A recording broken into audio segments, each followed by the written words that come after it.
Alors, ce film, réaction à chaud du film One Piece Red. Il y aura une partie sans spoiler et une partie avec spoiler. C'est parti. Alors, globalement, qu'est-ce que j'ai pensé du film? Franchement, j'ai quand même été un peu déçu, je l'ai trouvé moyen, et ça c'est dû évidemment à la com, hein. Il y a eu une énorme com autour du film One Piece, et même on a eu quand même, je sais pas si ça compte vraiment dans le chapitre, j'ai pas envie de vous spoiler ceux qui lisent pas le manga, donc rassurez-vous, ça ne spoil pas, mais à un moment on a eu une page bonus en début de chapitre qui ne comptait pas vraiment dans le chapitre. On avait une page sur Uta justement. Donc, même au niveau du manga, du Shonen Jump, on a eu une promo de la part d'Oda. C'est assez fou, tu vois. C'est quand même assez incroyable. Tout ça pour un film quand même assez moyen, mais que j'ai quand même, à bien des égards, à bien des moments, apprécié. Il y a vraiment des moments qui étaient cool dans ce film. Il y a des moments qui étaient cool, mais en fait, globalement, on va dire que c'est un film qui est donc globalement moyen, mais avec des scènes et des moments très cool.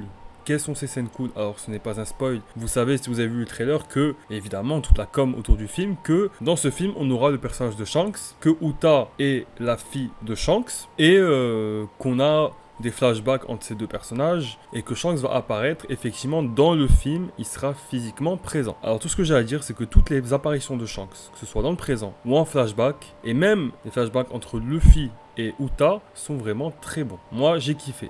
Tu prends le film, tu enlèves tout le reste, tu gardes ces trucs, c'est le top du film. Ça, c'est vraiment bien. Pour ce qui est du reste, on va dire que ça va un peu en tous les sens. Et en fait, ce film, bien qu'il soit normalement plus proche d'un One Piece film Gold ou d'un One Piece film Z, ben, il ressemble plus à One Piece Stampede. C'est-à-dire vraiment un film qui, dans l'apparence, veut te faire croire que c'est un film, bon, on sait tous qu'il est pas canon, tu vois, le film, il compte pas, mais qui serait plausible, qui se passe dans l'univers One Piece et tout, mais quand tu le vois, il y a tellement de trucs bizarres, ça part tellement en couille que t'as l'impression de revoir un One Piece Stampede, genre un film pour fêter les 25 ans. Genre vraiment, ça part un peu en tous les sens, il y a beaucoup de personnages, il y a même des alliances improbables, tu te dis, what the fuck, t'as des personnalités de personnages qui sont pas respectées, j'y reviendrai dans la partie spoiler. Donc tout ça, ça a fait que le film était moins crédible, tu vois. Même si bien sûr quand on avait flashback de Shanks et tout, ça a crédibilisé le film. Mais encore une fois, ces parties sont bonnes du film, sont même très bonnes. Et un truc qui a dérangé les gens. Je pense que vous avez dû entendre parler du fait que Uta chante beaucoup dans ce film et que, voilà, on compare ce film à une comédie musicale. Alors personnellement, ça n'engage que moi. Moi, j'ai kiffé les chansons du film. C'est des musiques que je pense je vais écouter sur YouTube.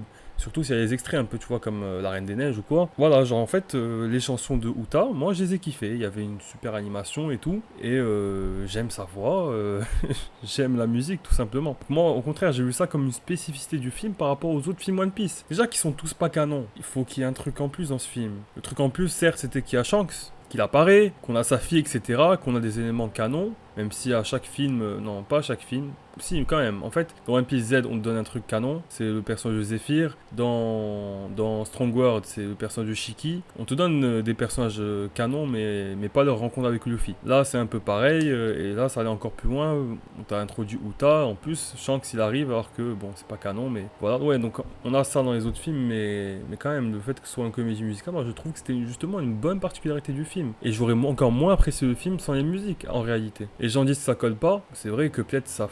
Je comprends que ça puisse ne pas coller pour certains, mais moi j'ai kiffé. Aussi, autre chose, l'antagoniste du film, moi ça m'a surpris franchement. Je m'attendais pas à cet antagoniste là, mais j'ai rien à redire à ce niveau-là. Franchement, l'antagoniste du film, j'y reviendrai dans la partie spoiler. Mais le choix de celui-ci, j'ai rien à redire. Alors le traitement, on verra dans la partie spoiler. Donc voilà mon avis global du film. La bataille finale, ça part vraiment en couille. L'animation est incroyable, vraiment. Mais ça part dans tous les sens, etc. Moi, je vois ça, mais c'est ça qui me fait un peu penser à Stampede aussi. Mais la fin, en fait, le combat final est à la fois bien à regarder, parce que ça part dans tous les sens. Mais d'un autre côté, j'ai l'impression qu'il n'a aucun sens. Et vraiment, c'est assez bizarre. Enfin, j'en parle en partie spoiler. Donc en vrai, là c'est bon, on passe en partie spoiler.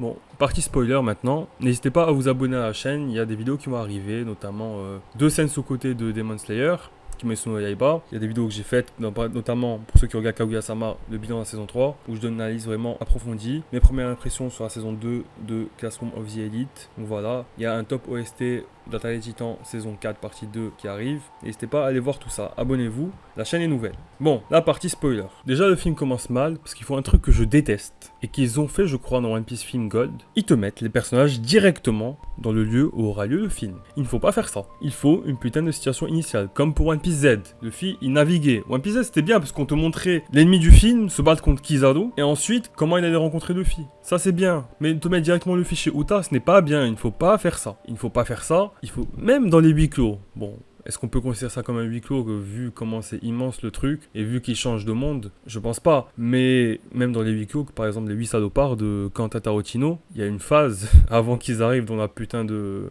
cabane où tout le film va se dérouler en fait. Il y a une phase. Moi je veux ça dans One Piece. Je veux pas qu'ils soient directement là où il y aura l'action. Pourquoi ils sont venus là, truc. Je pense que le film aurait eu plus de consistance avec un début meilleur plutôt que direct. Par contre, Uta qui est l'antagoniste, ça je m'attendais pas du tout.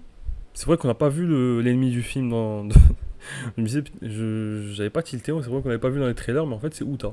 Je pensais que ce serait la meuf à capturer, un truc comme ça, genre, tu vois. D'ailleurs, évidemment, c'était pas la fille biologique de Shanks. Tout le monde s'en doutait, moi y compris. On va pas te foutre la fille biologique de Shanks maintenant, alors que certainement que Oda a créé ce personnage pour le film, et la fille de Shanks, j'espère que ça sera le gosse de Makino. Voilà. C'est dit. Problème du film, donc voilà, premier problème. Deuxième problème, c'est il y a des incohérences en termes de personnalité de personnage, comme j'ai dit, et je pense à Bluno. Bluno, les gars. Le gars, il collabore. Bon, déjà avec Kobe et Hermep, c'est un peu bizarre, même s'ils sont de la marine. CP9, c'est un peu à part, et en plus, c'est des potes de Luffy. Je sais pas, moi je trouve ça un peu bizarre comme collaboration, mais soit, ça va. Mais qu'il collabore avec Luffy et les autres tranquilles, c'est un peu bizarre quoi. En plus, il est tourné en ridicule, t'as l'impression qu'il a pas de personnalité, le gars. Juste, il est là pour son pouvoir, le portier, le fruit des portiers. J'ai l'impression qu'il a été appelé pour son pouvoir. Ensuite, Trafalgar Law, qu'est-ce qu'il fout là? On n'en sait rien. C'est juste parce qu'il voyageait avec le bateau de Luffy, tu vois, genre. Mais il y a son équipage avec lui, il y a Beppo et tout. Je sais pas, j'aurais aimé que ce soit un peu plus expliqué, ou peut-être que je chipote parce que oui, à un moment ils ont voyagé ensemble, mais je crois pas que Beppo était avec eux. Moi je trouve ça aussi un peu bizarre. La partie, on te donne vraiment la consistance sur le film, le flashback de Shanks et Uta, il était vraiment pas mal du tout. De toute façon, comme j'ai dit, tous leurs flashbacks étaient bien. Quand Uta se fait abandonner et tout, c'était pas mal. Mais j'aurais aimé que la partie dans le temple où le gars il explique, les bails soient un peu plus longues. Ou, je sais pas, qu'elles soient plus sombres en fait. C'est vrai que c'était drôle de voir Beppo qui brise le truc. Ça mettait de l'humour dans la scène, c'était drôle. Je pense que ça cassait un peu la tension de la scène, tu vois. Et le film, finalement, j'ai l'impression qu'il faut pas le prendre au sérieux. Parce qu'il y a quand même pas mal d'humour, mais même si c'est bien dosé en réalité. Parce que si tu fais le global, tu peux quand même prendre le film au sérieux, surtout dans la bataille finale. À un moment donné, c'est bon, il n'y a plus d'humour, ça part en couille. Mais le film, il a ce côté vraiment, comme je l'ai dit, un peu fan service, qui fait penser à Stampede, parce que tu as plein de personnages d'horizons différentes. Tu vois, par exemple, tu prends One Piece Z ou One Piece Film Gold, eux ils sont plus réalistes, il n'y a pas beaucoup de personnages qui sont mis en jeu. Et là, tu as vraiment, en réalité, je kiffe quand il y a autant de personnages qui interagissent. Tu as quand même Kobe, tu as Hermep, tu as Bluno, tu as Brûlé, tu as Katakuri, ça c'était chaud de le voir Katakuri. Tu as Oven, tu as Fujitora, tu as Kizaru, tu as plein de personnages. Moi j'aime quand c'est le bordel comme ça. Ouais, j'aime. En plus, tu as le Gorosei qui observe. Dès qu'il y a le Gorosei et le gouvernement mondial, je suis dans tous mes états. J'aurais aimé peut-être que le CP0 arrive, quoi. Plutôt qu'un Bluno bizarre qui aide les pirates. J'aurais aimé un petit CP0, mais au final, Akainu est venu avec des amiraux, c'est déjà pas mal du tout. La scène avec Shanks aussi. Incroyable, quand il a déployé le Haki des rois, il a mis KO des vice-amiraux. C'était magnifique. Déjà, mais il y a quand même des points, comme j'ai dit, négatifs sur le film. Franchement, les chansons, je saurais dire si vraiment ça casse le rythme ou pas. Moi vraiment j'ai apprécié les chansons. Après peut-être que ça casse le rythme, peut-être que ça enlève un peu le drame de la scène, c'est possible. Mais pourtant vers la deuxième moitié du film déjà il y avait moins de musique. Et quand il y en avait on sentait quand même du drame parce que les mecs se battaient en même temps et on sentait que c'était vraiment son pouvoir. Alors que bon en vrai la première moitié du film quand il chante tu sens qu'il prétexte le pouvoir juste pour te mettre une chanson et que tu kiffes quoi. Quand ça me va du coup vu que j'ai kiffé les musiques mais c'est vrai que ça sonne bizarre. Je veux bien vous l'accorder. En fait le problème du film c'est que je sais pas en fait les actions qui se déroulent avec tous ces personnages en même temps et tout, j'ai l'impression que c'est pas crédible en fait. Tu as vraiment l'impression que c'est comme dans One Piece Stampede. C'est pas assez bien amené pour que tu te dises que c'est normal qu'il y ait autant de personnages qui se réunissent au même endroit. Après c'est un film, ça dure pas longtemps, c'est peut-être quelque part normal on va dire. Mais pourtant il y a une raison, hein. C'est Uta qui peut réveiller le roi démon, etc. etc. Et malgré tout, peut-être c'est un peu l'humour, un peu trop présent au début qui fait que tu as l'impression que c'est pas hyper crédible.